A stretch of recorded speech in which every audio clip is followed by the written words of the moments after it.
Municipio de Joyabaj del departamento de El Quiché, Guatemala, Santa María Joyabaj.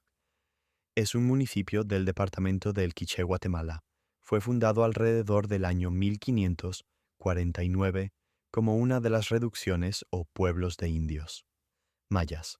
El nombre Oyabaj es probablemente derivado de Xolabaj, que en el idioma quiché significa entre piedras, conocido también como la cuna del palo volador por su tradición cultural. Joyabash es una mezcla total de culturas y se refleja en la belleza de las combinaciones de su traje típico. Es considerado uno de los más bellos del país. La etimología de Xoyabash se indica en el Popol Vuh y es mencionado como el pueblo de Xol Abaj, de acuerdo con Jorge Luis Arriola en idioma caiche. Significa lugar entre piedras. Según otra versión, Xoy significa piedra de talco, por lo que el nombre significa piedra de talco. Al establecerse el departamento del Quiché, por decreto número 72 del 12 de agosto de 1872, Joyabaj es mencionado como municipio dentro del mismo. La cabecera, que antes se conocía como Santa María Joyabaj o Santa María Xoyabá, fue elevada a categoría de villa por acuerdo gubernativo del 16 de abril de 1928.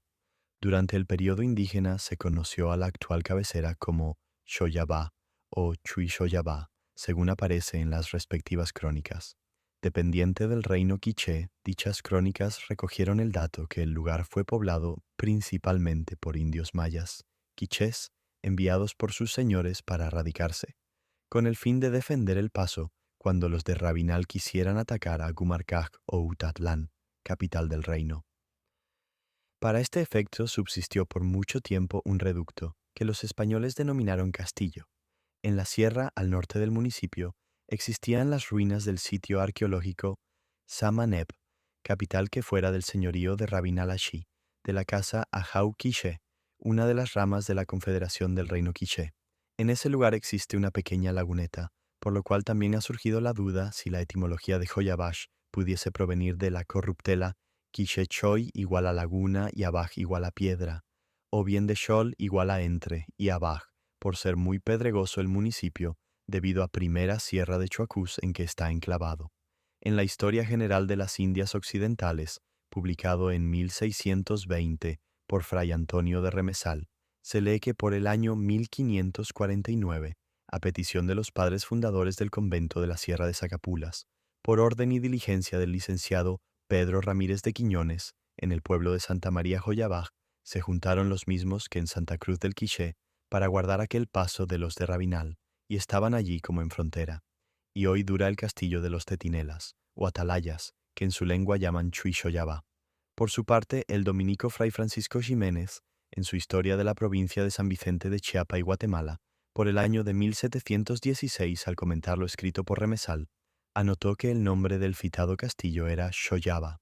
El fraile irlandés Thomas Gage llegó a Guatemala por septiembre de 1625 procedente de México, y después de haber atravesado la sierra Los Cuchumatanes, llegó a San Andrés Sajcabajá, donde se preparó para caminar al día siguiente 9 leguas que lo separaban del poblado que él denominó Santa María Zoabaj, para lo cual tuvo que cruzar la montaña que en la actualidad es la Sierra de Chuacús. Me dispuse a enfrentarme con esa elevada montaña, y cuando llegué a ella encontré que no era difícil vencerla, como al principio había creído, siendo el camino lleno de vueltas y revueltas. Pero mientras más alto, más miedo sentía al ver el río allá abajo, cuyos peñascos eran de asustarse y de hacer temblar al corazón más templado. A instancias del cura de Joyabaj, Gage permaneció allí un día, ya que escribió que la jornada siguiente a San Martín Jilotepeque era por lo menos de 10 leguas. Se refirió a Joyabaj como el más grande y más hermoso de todos los pueblos que pertenecen al priorato de Zacapulas. Los indios son ricos y hacen de su lana de algodón muchas mantas. Tienen abundancia de miel y grandes rebaños de cabras y cabritos. Pero ni aquí ni en todos los pueblos atrás hay trigo, sino solo maíz indígena. Anotó que salió de Joyabaj a las 3 de la mañana, acompañándolo los indios con teas encendidas. A corta distancia del pueblo había unos pasos ásperos del camino, para los cuales en verdad que se necesitaba de luz, pero después llegamos a una planicie que se extendió hasta una legua de la cabaña a medio camino, a la que bajamos por una cuesta muy pendiente. Casi todo el camino era pendiente y áspero, hasta que llegamos como a 2 millas del pueblo, al cual arribamos a mediodía. Por el año de 1690, el capitán don Francisco Antonio de Fuentes y Guzmán anotó en su recordación florida que Joyabaj pertenecía al entonces corregimiento de Tecpanatitán, dentro de la Vicaría de Santa Cruz del Quiché, mas otros 2 lugares de esta administración dominicana que decimos son Tetzacualpa y Joyabá, que yacen situados y metidos más a la parte oriental de este partido. Su temple es frío y su horizonte claro, el suelo enjuto y sano en todo tiempo como abundante y productivo de todo lo necesario para la vida humana, y en especial las granadas de ambos pueblos, las mejores que se producen en el reino. Sus templos de ambos muy bastantes a la numerosidad de feligreses, que son en el de Tezacualpa 134 vecinos tributarios, que en sus familias llegan al número de 536 habitadores. Pero el de Joyabá no le aventaja sino en poco pueblo y vecindad, puesto que su padrón solo numera 160 tributarios enteros, y a su respecto 660 en sus familias. Don Manuel de Gregorio y Pinillos informó a la Real Audiencia en relación con la entonces Alcaldía Mayor de Atitán y Tepanatitán, de la cual había sido alcalde mayor por los años de 1759 y 1760, 1763 y 1764. Santa María Joyaba tiene 226 tributarios, se mantienen y ocupan de lo mismo que los anteriores, y algunos tienen sus trapichillos de rapadura, aunque muy cortos, que apenas les producen para ellos propios. La referencia a los poblados anteriores es en el sentido que los indígenas se mantenían de sus siembras de maíz y tejer algunos huipiles o huipiles.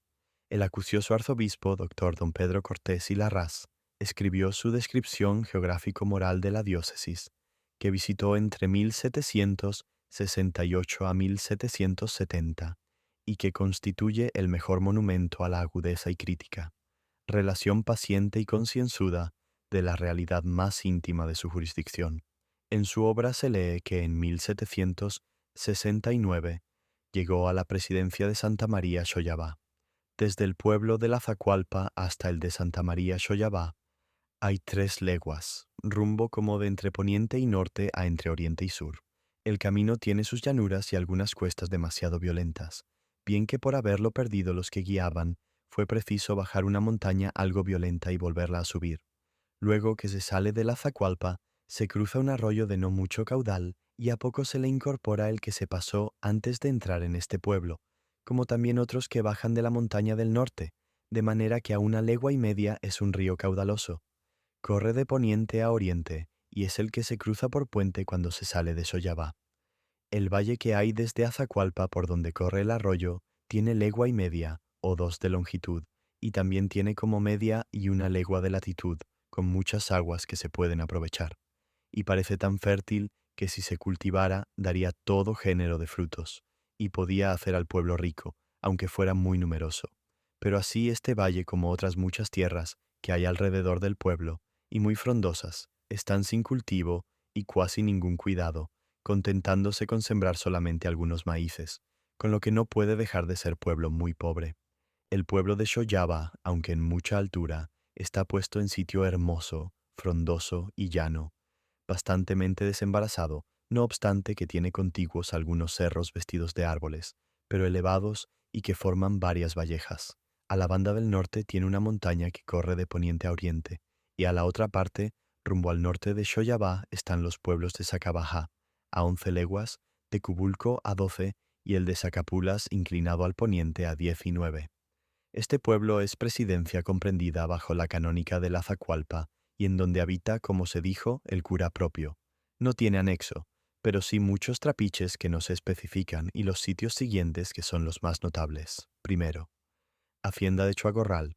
Segundo, Hacienda el Portugués. Tercero, Sitio de Saltán, cuyas situaciones y distancias aparecen en el mapa. Y tabla siguiente. 1. Pueblo de Xoyaba, cabecera. 2. Hacienda de Chuacorral a 1 legua. 3. Hacienda el Portugués a 4 leguas. 4. Sitio de Saltán a 7 leguas. No pone el cura con distinción y especificación las familias que hay en estos sitios, y todas las pone en el número del pueblo. En esta parroquia hay familias 416 con 1543 personas. Se halla esta administración a cargo de un cura. El idioma que se habla es quiché. Los frutos de este territorio son maíces, frijoles, caña y algunos ganados. Las casas están cubiertas de teja, no tan esparcidas como lo están regularmente en todos los pueblos, y los indios tienen lo que han menester, porque tienen muchos trapiches en las cercanías del pueblo, y estos son de utilidad a los indios.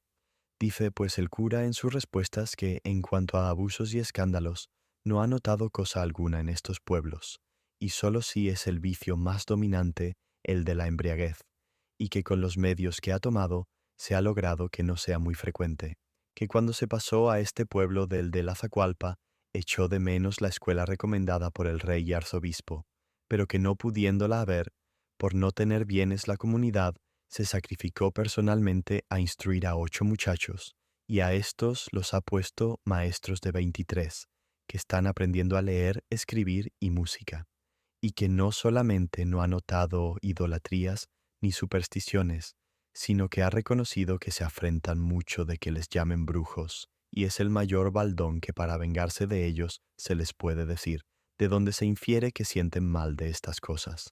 Hasta aquí el cura, entre las reflexiones del prelado, se lee: no es dudable, como he dicho muchas veces en varios lances, que ni ha habido, ni hay, ni ha de haber criaturas más dignas de compasión que los indios, pero ni tampoco compasión de menos efecto, que la que se usa con estos, y volviendo a reflexionar como propio y característico de esta parroquia, es una nueva inventiva, que aparece en ella y tenía notada en otras muchas, a saber, que el cura o con amenazas, o con otros arbitrios que ignoro, ganó a los indios para que no dijeran las quejas que tenían, conviniéndose con ellos que me diría que eran muy devotos, porque yo hacía tales preguntas, que si él no los amparaba tendrían tal vez mucho que sentir. El fundamento de este temor es que los indios no produjeron contra él cosa alguna, que en los días de la visita estuvo muy oficioso con ellos, que la docilidad tan ponderada es una pura mentira, como convenceré luego, que él me dijo que los indios lo acusarían en muchas cosas, pero que todo era por aversión que le tenían, por obligarlos a vivir bien, habiéndoles permitido el padre Avendaño que vivieran a su libertad, que su genio es tan díscolo que así lo dicen los religiosos, que maltrata a los indios y tan colérico, que tiene muchas veces en la lengua al demonio. Voy a convencer lo que prometí. El día antes de marchar me entró con que los indios solamente querían llevar las cargas hasta tal puesto, porque decían que esto era su costumbre. Con el conocimiento que tengo de los indios, y como ni sé ni puedo mandar que los azoten, le dije: Padre, estos indios no pasarán de donde dicen. Búsqueme arrieros de propósito para concertarlos hasta tal pueblo opuesto. Con esto se salió y estuvo gran rato muy afanado con los indios, y volvió diciéndome: ya está todo compuesto. No, padre, le repliqué, yo no quiero que vayan estos indios, sino que se me busquen arrieros. Fue tan tenaz en que estaba todo compuesto que le dije: pues que entren los indios, para que se les pague y se concierte hasta dónde han de llegar. Instó en que no era necesario porque estaban convenidos y muy contentos. Como de cualquier modo yo no los entendía y había de pasar por lo que dijera el cura y tenía que entender en otras cosas, dije al secretario: vaya a tratar con los indios, porque si no es bien asegurados nos dejarán en el camino. Volvió diciendo: Señor, están bien asegurados. Con todo le repliqué: pues con toda la seguridad nos dejarán en el camino. A las 3 leguas que salimos del pueblo dimos en una ranchería, en que hay poca gente. Pararon los indios, quitaron las cargas y las pusieron en tierra diciendo que ellos no pasaban de allí. Como no les entendíamos la lengua, ni podíamos explicarles bien lo concertado, todo era alboroto y gritos. Yo tomé el partido de entrarme a un jacal, diciendo que se enviara un criado a cualquier pueblo a buscar gentes que nos llevaran las cargas. Con esto unos y otros entraban al jacal, persuadiéndome que allí quedaran algunos mozos y que pasara yo adelante, porque si no tendría muy mal día, porque aún faltaban que andar 7 leguas, y el sol ya mortificaba. Habiéndome puesto firme en la resolución de que no me movería de allí, comenzaron nuevos esfuerzos hasta que consiguieron que pasarían 2 leguas más adelante las cargas, en donde se encontrarían otros indios que las condujeran. Con esto salí del jacal, y viendo aún las cargas en tierra dije a los capellanes, no se cansen porque no me pondré a caballo sin llevar adelante los indios, porque nada fío de ellos. Se comenzaron las instancias, continuaron los indios en sus resistencias, hasta que al fin se determinaron a cargar a fuerza de promesas. Esta es la suavidad y docilidad de los indios, obedientes a cualquiera insinuación, como dice el cura en sus respuestas, por lo que es de temer que todas son un ensartamiento de mentiras hechas a convenio de los indios, para que no lo acusaran éstos, ni denunciaran si tenía algún exceso. Desde el pueblo de Xoyaba hasta el de San Martín Xilotepeque hay 10 leguas rumbo de norte a sur. El camino es pésimo y sumamente molesto. En el compendio de la historia de la ciudad de Guatemala, el bachiller sacerdote Domingo Juarros escribió por el año de 1800 que Joyaba era curato dentro del entonces partido de Sololá, con 2 pueblos anexos, servido por clérigo secular, que todos son doctrinas de la religión de Santo Domingo. Los indios de este cantón, unos hablan la lengua quiché y otros la cachiquel. El temperamento, frutos y comercio son semejantes a los del partido de Totonicapam. Agregó que el curato contaba con 2 iglesias, 11 cofradías, 2060 y 2 feligreses de habla quiché, un valle y 5 haciendas.